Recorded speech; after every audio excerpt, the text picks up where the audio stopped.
Hi friends, welcome back to Subhash kitchen. ముందుగా అందరికీ good morning. ఈరోజు మా టిఫిన్ వచ్చేసి సేమియా ఉప్మా. చూసారు కదా, సేమియా 1 కిలో సేమియా తీసుకున్నాను.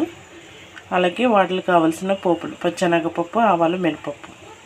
అలాగే ఒక ఉల్లిపాయ, పెద్ద సైజు ఒక ఉల్లిపాయ తీసుకున్నాను.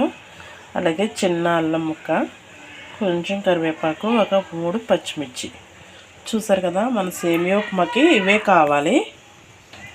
కావాల్సినవి ఇవే. ఇప్పుడు మనం సేమియా ఉప్మా ప్రాసెస్ అనేది స్టార్ట్ చేసేద్దాము, ఓకేనా? చూసారు కదా, ఫస్ట్ ఈ సేమియాని మనం వేపుకుందాము, ఓకేనా?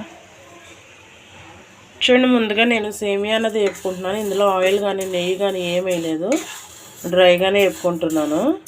ఇది మనకి కొంచెం కలర్ మారేంత వరకు వేపుకోవాలి, ఓకేనా? చూడండి, మనకి సేమియా అనేది వేగిపోయింది. నేను వేరే ప్లేట్లో తీసుకున్నాను. ఇప్పుడు మళ్ళీ అదే ప్యాన్లో మనం ఆనియన్స్ అవి వేపుకుందాము. చూడండి, ప్యాన్ పెట్టి ఆయిల్ వేసేసుకుందాము. ఇప్పుడు మనం పోపులు వేపుకుందాము. మినపప్పు, శనగపప్పు, మినపప్పు, ఆవాలు ఇవి బాగా వేపుకోవాలి. చూడండి, మనకి పోపులు వేగిపోయినాయి కదా. ఇప్పుడు అల్లం వేసుకుందాము.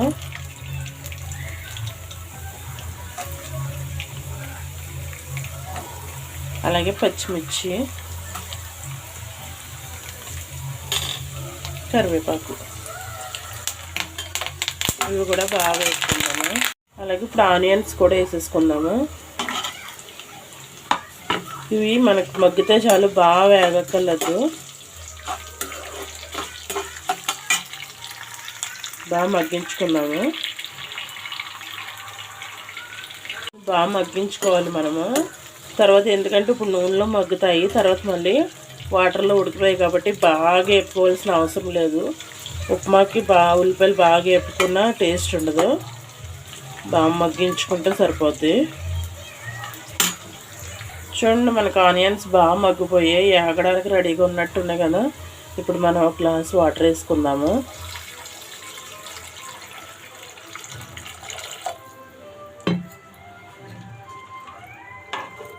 ఇప్పుడు ఈ వాటర్ బాగా మరగనిద్దాము. ఇప్పుడే మనం ఉప్పు కూడా వేసేసుకుందాము.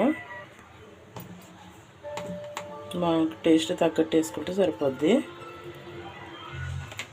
ఒక్కసారి బాగా కలిపేసి మూత పెట్టేసుకుందాం, ఓకేనా? మనకు వాటర్ అయితే బాగా మరిగిపోయింది. ఇప్పుడు మనం సేమియా వేసేసుకుందాము.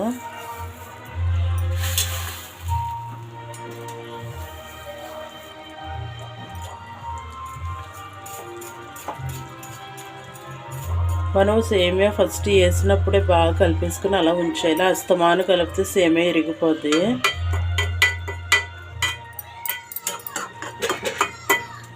ఇలా ఒక్కసారి కలిపేసుకుని ఉంచేస్తే మనకి ఇంకా సేమియా ఉడికిన తర్వాత కలుపుకుంటే సరిపోద్ది. మధ్య మధ్యలో కలిపామనుకో సేమియా ఇరిగిపోద్ది, ఓకేనా? చూద్దాం ఇప్పుడు. ఓకే, చూసారు కదా ఎలా ఉందో మొత్తం. ఇక్కడ ఏంటంటే మనం ఇలాగా గోధుమ ఉప్మా కానీ సేమియా ఉప్మా కానీ మనకి త్వరగా అడిగట్టేస్తాయి కదా. సో ఇలాంటి ఉప్మాకి ఇలా నాన్ స్టిక్ ఉపయోగిస్తే కనుక బేగా అడిగట్టు. చూడండి ఎంత పొడి పొడి ఆడుతూ వచ్చిందో, చూసారా?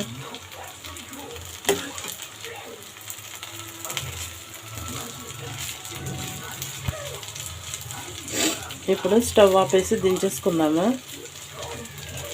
మనకు ఉప్మా అయితే రెడీ అయిపోయింది. చూడండి, మనకి ఫైనల్లీ సేమియా ఉప్మా అన్నది రెడీ అయిపోయింది. చూసారా ఎంత పొడి పొడిలాడుతూ వచ్చిందో. చూసారు కదా, చాలా అంటే చాలా బాగుంటుంది. టేస్ట్ చూద్దాం ఇప్పుడు.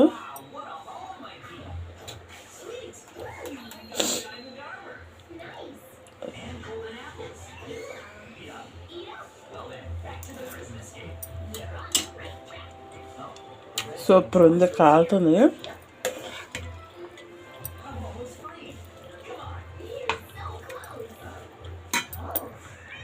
చూసారు కదా, ఫైనల్లీ మనకి సేమ్ అయిపోయి అంత సింపుల్గా అయిపోయిందా.